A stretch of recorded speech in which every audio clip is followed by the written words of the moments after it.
There we go.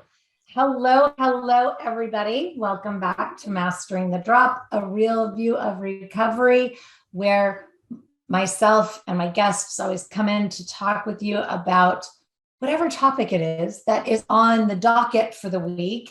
This week happens to be add, edit, delete, change, shift, morph, make it your own. And it is truly a personal passion of mine. It is the way that I've found success in so many areas, primarily my recovery.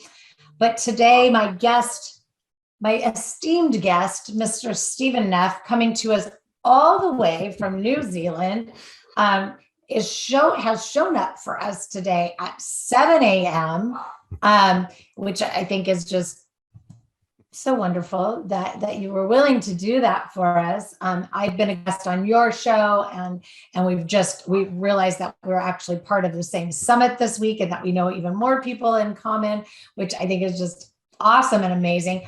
But Stephen, why don't you just take a moment before we dive into our topic for today and just share with folks, you have so many amazing things that you do on a daily, weekly basis, but also even your book that you have. So introduce yourself, my dear. That's right. Good morning, everyone out there. I'm wishing you all the best from the future, because technically I live in the future. And the future is beautiful. The future is beautiful because I live there. And I can assure you that where I live, my life is so full of joy and full of passion and full of challenges that I wouldn't have it any other way. And I live in a reality where I don't want to escape this reality any longer, because that was me in the past. I'm an anesthetist. I have got a hell of a lot of alphabet soups behind my name, lots of titles. And yeah, they were fought hard over and hard gained. But ultimately, I'm a man who has suffered through heaps of trauma in his life, and regrettably, I never really learned how to deal with it. So in other words, depression, anxiety, PTSD are very, very familiar to me. But would I have known it 10 years ago that this is the case? No. 10 years ago, I tried to escape my reality, and I did so with work. So which is really quite good as a doctor. You become very successful. You just work. And then after, I don't know, 12 hours, 16 hours, you can't work anymore. And it's physically, either your body doesn't let it, or you actually have done all the work. And then what do you do now with your negative emotions? Well, you drink. That's exactly what I did. Initially social. And initially, when I was younger, alcohol was a fantastic friend, because it allowed me to step out of my shell. It allowed me to no longer live in the darkness. I was privileged to be in the wrong place, wrong time at the age of 13, and the gang had their fun with me. And I ended up with being very much beaten up, and at one stage I thought I will die. Needless to say, that had left some scars in me. But that was really the 1970s. So no one gave a damn about PTSD. No, there was no system there to support. And there was certainly no insight in my parents to support me, maybe with that understanding that, hey, this will leave a mark. No. Instead, I started training martial arts within a month. I don't think the bruises had healed. And I started working out with the police. And the next 4 or 5 years were very forming, literally, for my body. I turned into quite a fighting machine and quite a body that women appreciated. Thank you. 4 hours a day training, plus then going to school. Yep, that leaves a positive mark. So I got hooked on that. So I was doing work, basically school, and then I did train. So that was how that initially worked. Then down the line, things changed, because I went to university, and suddenly it became clear to me, the gang leader who swore that he would kill me when he got out of jail, because I put him in jail for 3 years by testifying against him. he would never find me. I had moved towns, and suddenly there were these actually quite nice beings called girls. So I recognized they were around. And then I found that if I have a beer or a wine or a cocktail, that suddenly a new Stefan comes out. The Stefan who does no longer run around, fist up, looking over his shoulder, knowing exactly what is happening around him, but the man who can actually now relax and can laugh. I don't think I've laughed in 5 years. And so alcohol becomes such a good friend with me to facilitate that transition from that dark fighter towards the guy whose inhibitions are just gone. I can sing. I don't think I sing very well. Did that stop me? No, give me a few drinks and the guitar would come out and I would strum away and sing away and the alcohol would flow. And it's like, for girls, it's like moths to a light, honestly. So it was beautiful. Alcohol was an amazing friend to start off with. Needless to say, I had not learned how to deal with my emotions. My negative emotions, I had no clue where they came from, what they were, how to deal with them, how to accept them. I was always fighting them. That was a time when I had not ever heard about core beliefs and those things that are laid down in very, very early age, and maybe in my traumatic childhood. I had no clue. So I was running around like Pavlov's dog. You ring a bell, I drool. And that was pretty much how I reacted to my environment. Triggers left, right, and center. And the only thing that I could do was either work a lot or drink a lot. And that really became the theme for the next 30 years. So a strange time. So here I am now, a pretty high-functioning man with a lot of credentials, but also who's drinking like a fish. A man who is quite happily finishing a bottle of vodka, a liter bottle of vodka in a day, and then some. Because guess what? Your body is getting really good in dealing with the alcohol, and you do no longer get the buzz, and you need more and more in order to numb yourself, to escape your reality. And these were just bitter times, dark times, because a lot of shit happened, maybe more so than many other lives. But this is not a pissing contest. But I would say, yes, I had a lot of trauma that built up over the years and just kept coming. I mean, sometimes I thought I was the hero in some Greek tragedy. It really, one shit sandwich after the other. It was what it was. And I drank more and more. And ultimately, you can't continue that. It was an awful life that either ends with death, in jail, or in rehab. And luckily, my wife and my family loved me enough to one day book a rehab for me and told me, look, either you get your shit together in rehab or we're leaving you. There was no longer that. Now, they had threatened me many times with that, and I just became more embittered. But look what they all did to me. I showed them I drink a whole bottle of whiskey, a whole bottle of vodka. Ha ha, that will show these bastards out there. So I was angry, resentful. That was my go-to. And it was awful. But one day, my wife, just with all love, without a fight, without anything, she didn't trigger me. And she said, look, Friday, we drive to Auckland. We've organized a inpatient rehab for you. And you don't need to do anything. I've spoken to your boss. You've got time off. We've taken a credit. We've taken a loan. Yes, we don't have the 27,000, but we've taken a loan. I've spoken to the bank. You do not need to worry.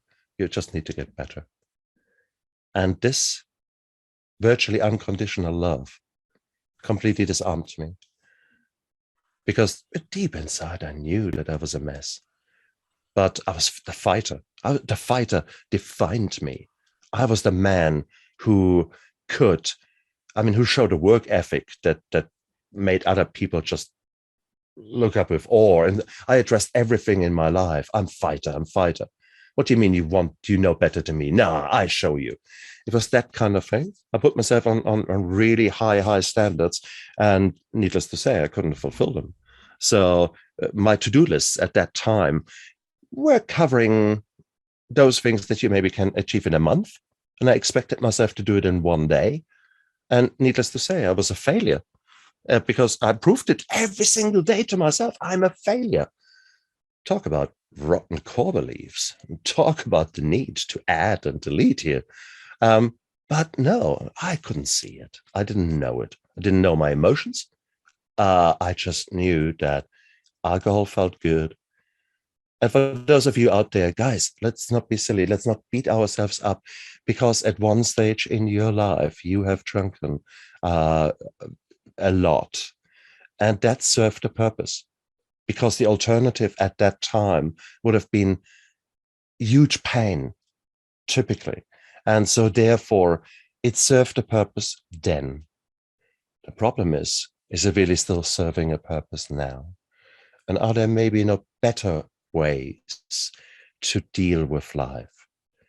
And that is what I can say nowadays, 8 years down the line in recovery, where initially it was just, whoa, what a roller coaster. Because initially you detox. So basically the first week is a bit of a blur. I never had a delirium or anything like that, but equally, I can't remember too much from the first week, in all fairness. But I was also shell-shocked because it was suddenly this complete new life. And there were emotions and feelings. It's just weird. Well, and I think, thank you, one, for sharing, so transparently and genuinely about your journey.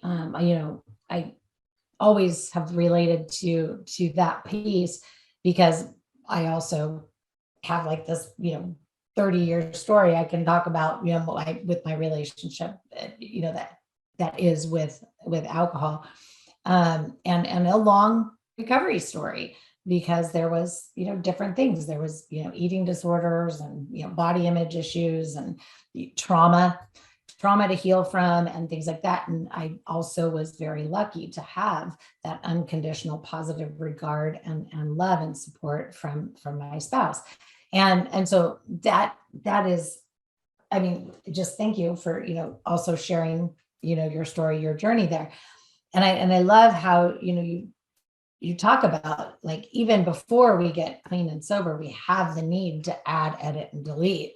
And so anybody that's listening, like if you're sitting there and you're thinking to yourself, like, that you're not satisfied with your life and that there's holes and gaps and pitfalls and things, habits that are holding you hostage, negative attachments that are ruling your world. And again, addictions, as the general population would call it, to chemical substances, that you wish weren't your coping mechanisms. That there's better ways to do it. Start looking at, what do I need to add, edit, and delete? And I always tell people to start with delete. Let's start with delete. And actually, anybody that's been following along with the posts this week, I started with an introduction to the concept, and then I did yesterday shared about delete, and today I shared about edit. Tomorrow I'll share more specifically about add. But if we start with those things that we need to delete, if it feels like it's lacking for you. Doesn't mean that it'd be lacking for everybody. And so this could also be part of that recovery journey as well, because, there are so many different methods and modalities and practices and this and that and the other thing that we can choose from when it comes to the recovery journey or method or modality that we engage in. And it also depends upon our level of severity. It also depends upon the chemical substance.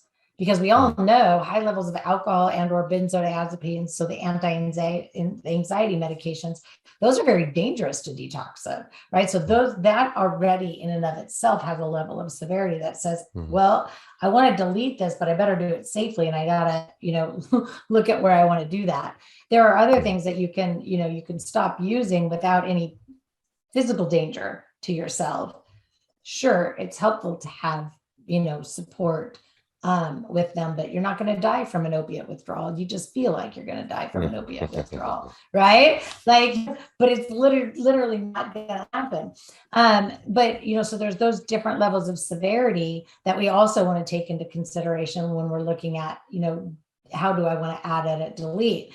And then when we get into that recovery journey, I mean, I've worked with a lot of people where, they love the social support of AA, and NA. They also enjoy Al-Anon and Coda because guess what? They aren't just an addict. They're people-pleasing codependents that are reliant on things outside of themselves to bring them peace, joy, comfort, relief, value, validity, and worthiness. And so, they like all of these different things and concepts, but they also value and appreciate the psychological perspectives that come with, say, therapy and counseling. However, they are so desperate for that practical application of those skill sets and tools, and how do you make that happen?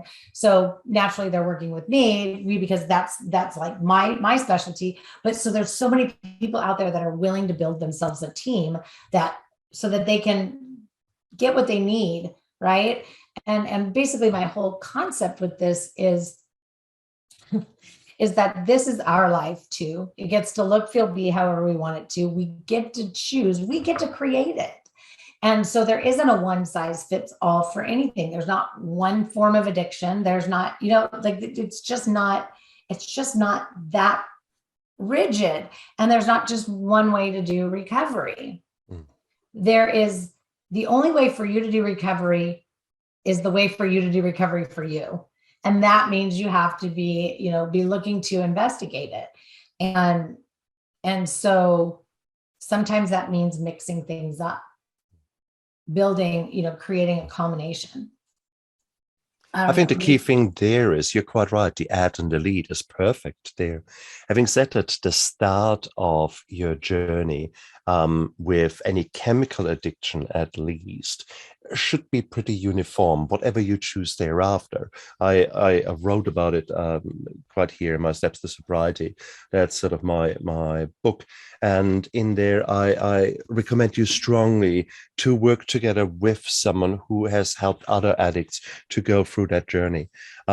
Every addiction is different, but when you're drinking like a fish for years, your body is A, used to it, and B, it's missing so many vitamins and certain things that you really need in order to get yourself healthy. So therefore, your first stop should really be a family physician or your GP, so a medical person that makes sure that actually you are as good and as strong as you can be to start off with. Thereafter, the way that you deal with replacing alcohol as your crutch, in my case, or whatever it is, cocaine or whatever other chemical that you have been using. Again, there are ways how you can do it that are more successful and ways that are maybe not so successful. So that's the immediate sobriety. But recovery is so much more. Recovery then thereafter is the life. The only thing that changes in recovery is everything. And that is a true saying. And you don't take it into account when you're starting off, because everything changes. And there will be so many aspects, so many facets of your new life that you're simply not used to. So therefore, one of the key things is that you create healthy habits. And again, so you add habits that are healthy, you delete those habits that may be not so sensible for you. And there will be a lot of them, okay? So if your nutrition consisted of a bit of cheese to be put on the tapas, which rests on your wine glass, and that's really your nutrition, well, you probably need to do something about that. if the most strenuous thing that you have done is to actually get up from the toilet seat, I think, yeah, we need to talk. So there's so many things, but how do you go about it? Take the nutrition. Everybody needs different things, different styles. So there's not one lifestyle that suits everyone. So you need to figure that out. Sport. Not to interrupt, but I think you just hit on something that's very important. Although my verbiage is generally different, because I always tell people to create a life without that doesn't include habits, and just because they, for me, translate into a rigidity of things that we have to have, and it becomes a reliance. But again, that's everybody's translation's just a little bit different. It's the exact same, but it's about creating that healthy lifestyle, right? So a way of living whole health, complete balanced life, a completely balanced life. And so, yes, we have to look at, in the health category, we have 6 subcategories, right? So health isn't just our physical body, it's spiritually, emotionally, intellectually, developmentally, right? We have all of these categories in there, and we want to take a look at all of them. But yes, we have to make sure that our vitamins, our minerals, our organs are functioning, right? Because we've literally taxed all of our organs to include our skin in the life that we lead. So there is absolutely a piece of nutrition. But what I really liked that you said, before I, go down a rabbit hole of saying exactly what you just said, just in my own words, like people hear me all day long. They don't need to, hear me say it my way again. But is, what I think is really important was, how do I replace the alcohol? And so in my world, we don't replace, but we find that healthy way, because we don't want to say, oh, I'm going to get sober and I'm going to get healthy, and then just become a gym rat where we have to be in the gym 6 days a week, 3 hours a day, because that's now my new coping mechanism. People will argue with me that it's healthy, but it's really not, because now it's just something else that's controlling you. Plus, did we check to see if your physical body's ready for that strenuous of exercise? But even if we have, do we really need to have that kind of an attachment? We need to understand why emotionally we need something outside of us to bring us peace, joy, comfort, and relief. And so what we really want is, we want to create a lifestyle that, again, is fully balanced. Those all 8 categories are being attended to. Whether you tell me you have time or you don't have time, everybody has time. So it looks like, what kind of a fitness regimen is lifelong, manageable, and maintainable for me, right? And I don't care if you're 20 or 40, right? Lifelong, manageable, and maintainable. So as a recovery fitness and recovery nutrition and a food addict and food addiction coach, and somebody that specializes in eating disorders as well as chemical addictions, even folks that come to me, for alcohol addiction, we're still going to work on that nutrition, and we're still not going to, because what happens, we convert to a sugar addict. All opiate and alcoholics, their sugar cravings go through the roof. And if you're not ready for that, and you just cross addict into a food addiction, sugar addiction, whatever that is, now we've got a whole other thing we got to detox from. And sugar detoxes are not fun. Trisha, you're saying 2 very, very key core components to our knowledge about it. First of all, what you have said is or touched upon is the whack-a-mole of cross addiction. So if you just stop drinking, you can white knuckle it. I call them white knucklers in my book. Yes, I don't need to drink. I'm fine. I'm absolutely fine. Just have to get through today. I just have to get through today. Exactly. And that won't get you anywhere, because you're not dealing with the reasons that you were trying to escape your reality. So therefore, because you're not working on those reasons, on those emotions, on what is going on behind the scenes that drove you to drink, you're just exchanging it with something. In my case, work and alcohol. Yeah, there you go. Bingo. Now, what was the next thing? Alcohol came sugar, of course, because I cross-addicted to that. I'm a classic example there. And so on. So cross addiction is a very key thing. So therefore, let's figure out, why are we addicted? Yes, of course, there are genes that make you a little bit more likely to maybe show certain behaviors. Yes, there are about 50 of them there. Does that really mean to say that you can blame them all? Nah, sorry. So what you need to look at is really your emotions. Start with that. Start with these emotions, these pesky little things that come up whenever they want. And they're like waves in the ocean. And they just come. And there's this wave of depression and this wave of anxiety washing over you. Now you can shout at that wave and say, I hate you, wave. Or this wave can just be there for you to surf on or to dive through or whatever it is. The wave doesn't care. The wave keeps coming. So these are your emotions. So you need to get to know them, learn the waves, and start learning to surf. The next thing then is you have to figure out, well, hang on, where are these emotions coming from? And that's where really the add and delete comes in, because we are now talking about core beliefs. Core beliefs are those things that you never ever think about. They are so deeply ingrained. They're carved in your bones, in your heart, in your brain. So if you open up, you see these little, no, we don't see them. As a doctor, no, I can assure you no one has carved anything. I've never seen a carving in you. But the reality is there. I am a failure. That's a classic core belief. I will never be slim. Classic core belief. People hate me. I'm worthless. All that bullshit, essentially.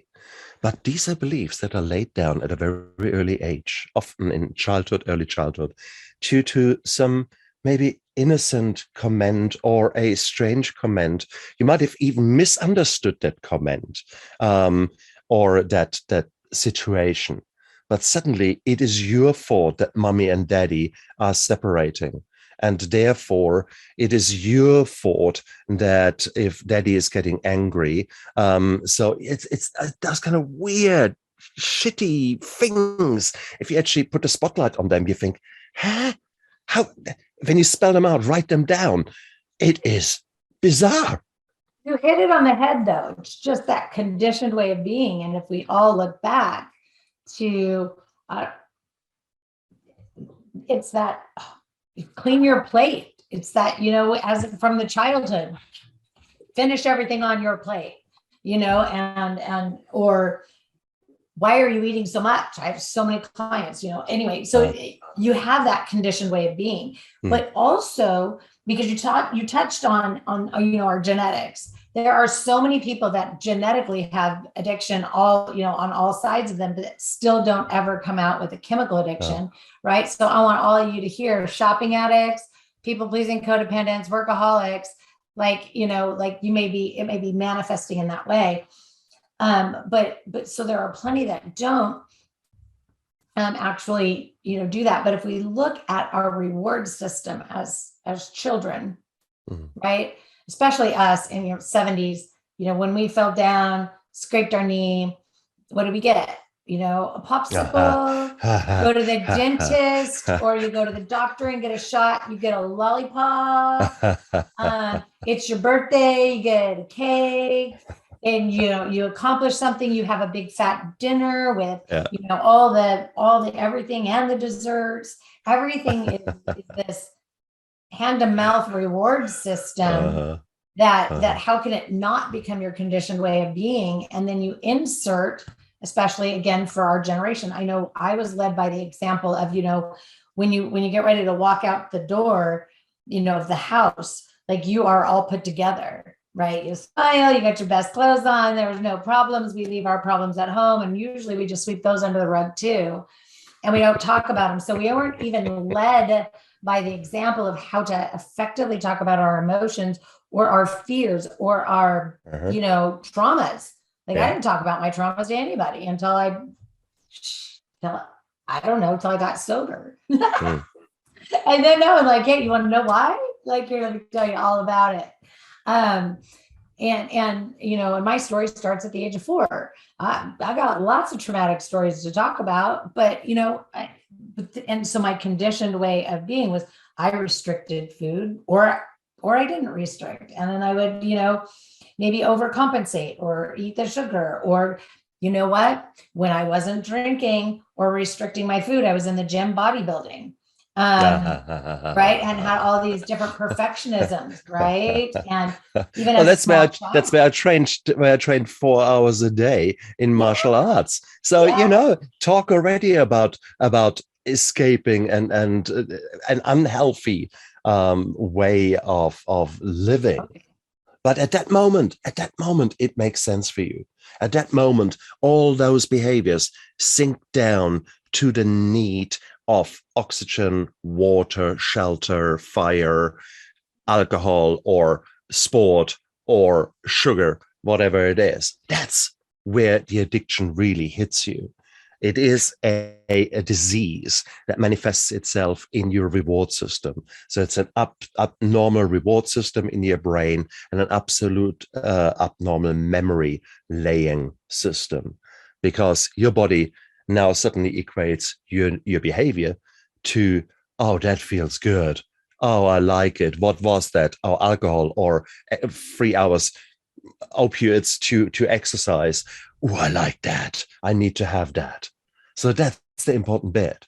So guys, it is, we can explain it all, but it comes back to the add and delete, because you need to be working on yourself. No, not need. You get to work on yourself. It is a privilege for those of us who are actually kicking ass out there. We have learned that this is not that's right, it's not our, I don't know, oh, I must be doing that today. Okay, there's some days when I say I must actually do some exercise, or I must actually do that. But most of the time, I get to do some exercise. Yes. I get to eat healthy.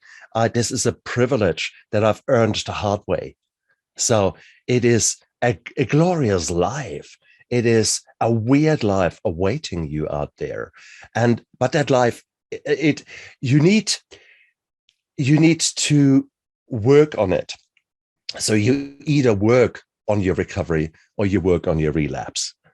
And in order to work, maybe you don't like the word, but it is, you need to take action. If that maybe is more palatable to you, you need to take conscious action. You need to live intentionally.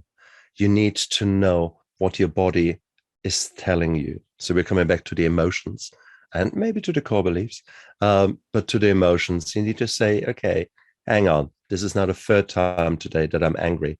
Maybe my body wants to tell me something. Am I hungry, angry, lonely, tired? Oh, all four of them.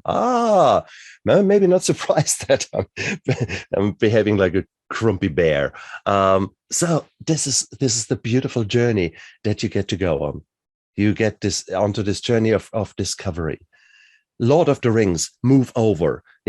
As a hobbit, you don't need to go to new shires to actually explore this beautiful world and learn your lessons. Yeah, you just need to actually stop for a moment, jump off your hamster wheel, and actually take a deep breath and see what is happening. You feel sad. Okay. Feel it, touch it, play with it. Okay, that's sadness.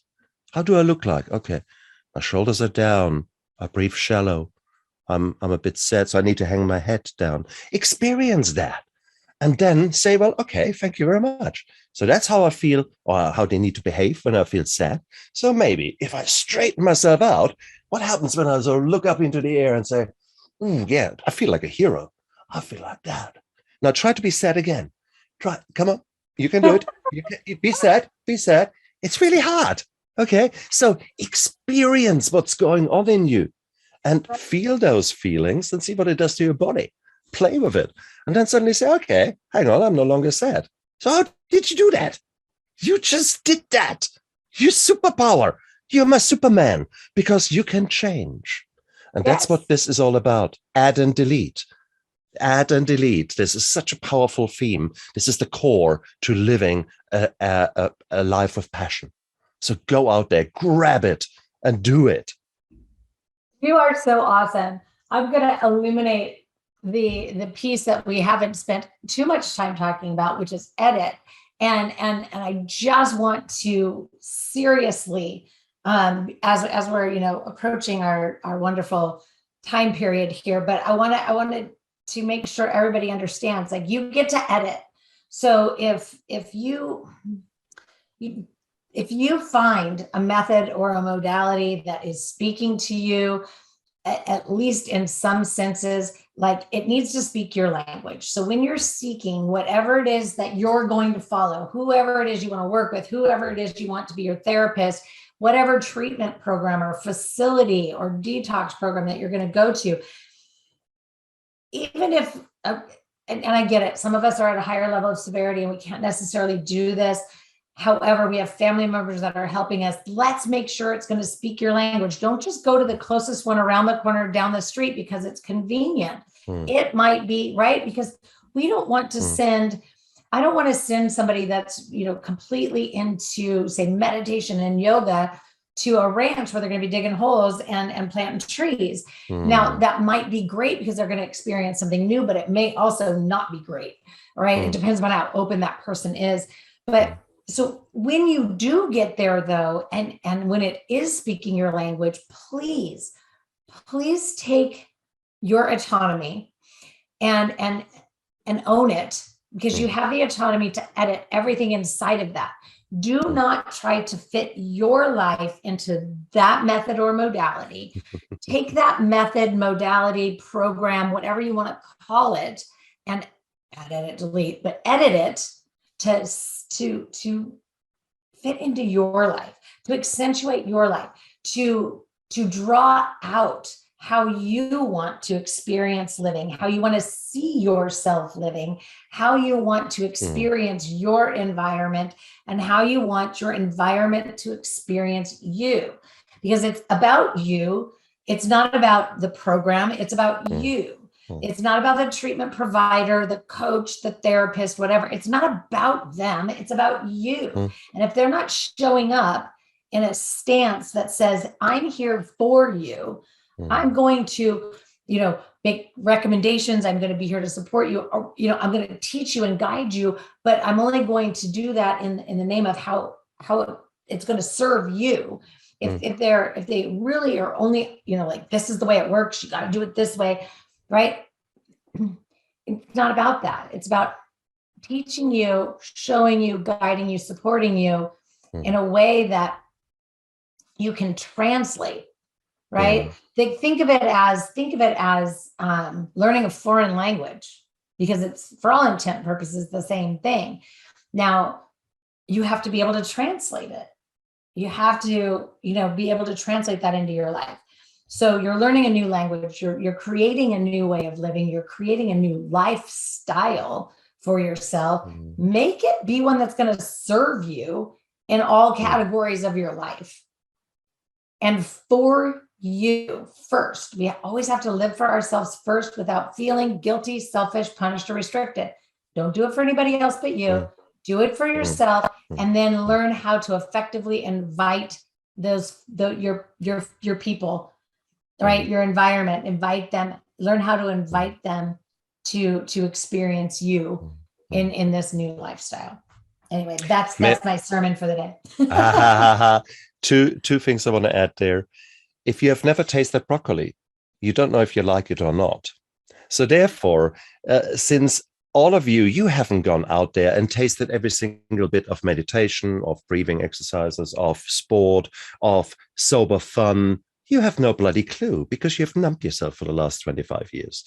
So whilst you are right, you need to be the dumbest. So Trisha, whilst you are right with what you've been saying, you guys out there, you need to be the dumbest person in your team.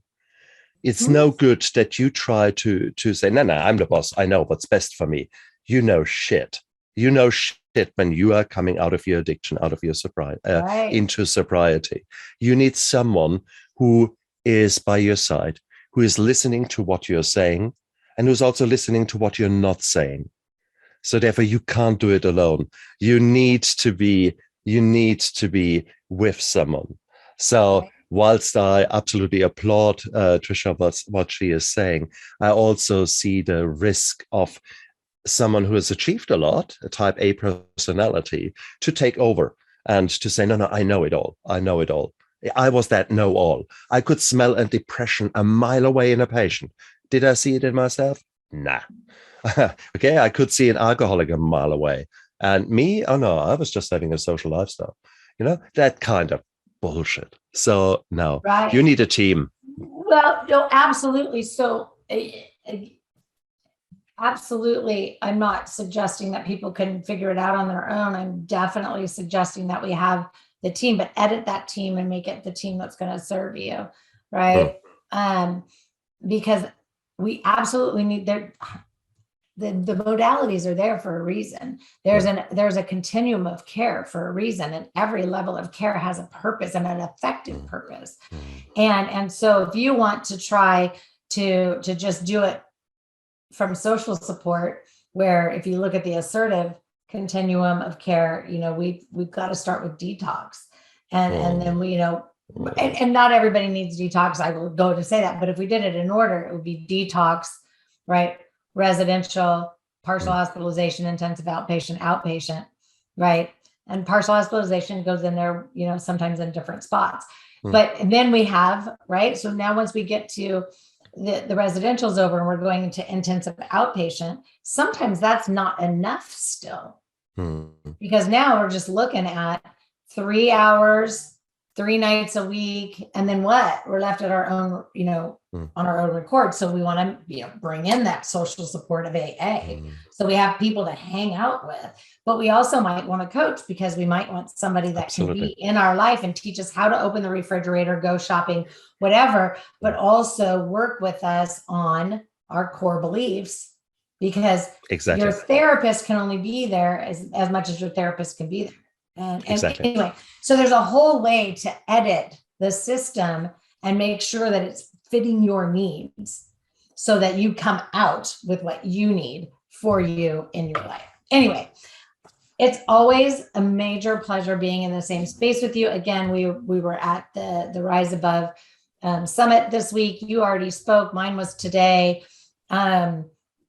But I've also been a guest on your show. Now you're here on mine. Yay. We're cross-pollinating. Yeah. And everybody will, I will make sure that, Stephen's contact information is all in the comments below, whether this is YouTube or this is Facebook or wherever you're seeing it, it's going to be below. And then you can connect with him, get his book. Totally recommend. Watch for his children's book, totally amazing. Hey, 𝘔𝘦𝘧𝘧 Mindful Mouse. 𝘔𝘦𝘧𝘧 Mindful Mouse. Exactly. Because if we can start early enough, maybe we don't need to repair the broken adults, but we can build strong young people. Wouldn't that be nice? No, I'm all on board with that. I'm absolutely going to be getting the book so that I can recommend it to parents. Also, I have a teen advocate, a teen motivation coach that's coming on board. I will be absolutely sharing it with her. Cool. So yes. Anyway, check it out. Listen to his podcast. It's great. It's wonderful. It's amazing. And for the rest of you, I'll see you tomorrow. That's good. It was an honor to be on your show. Thank you so much for having me. And you guys out there, live with passion. Go out there and make this life worthwhile living. I believe in you guys. Awesome. Don't go away. I'm just going to stop the live. Anyway, bye everybody. Bye.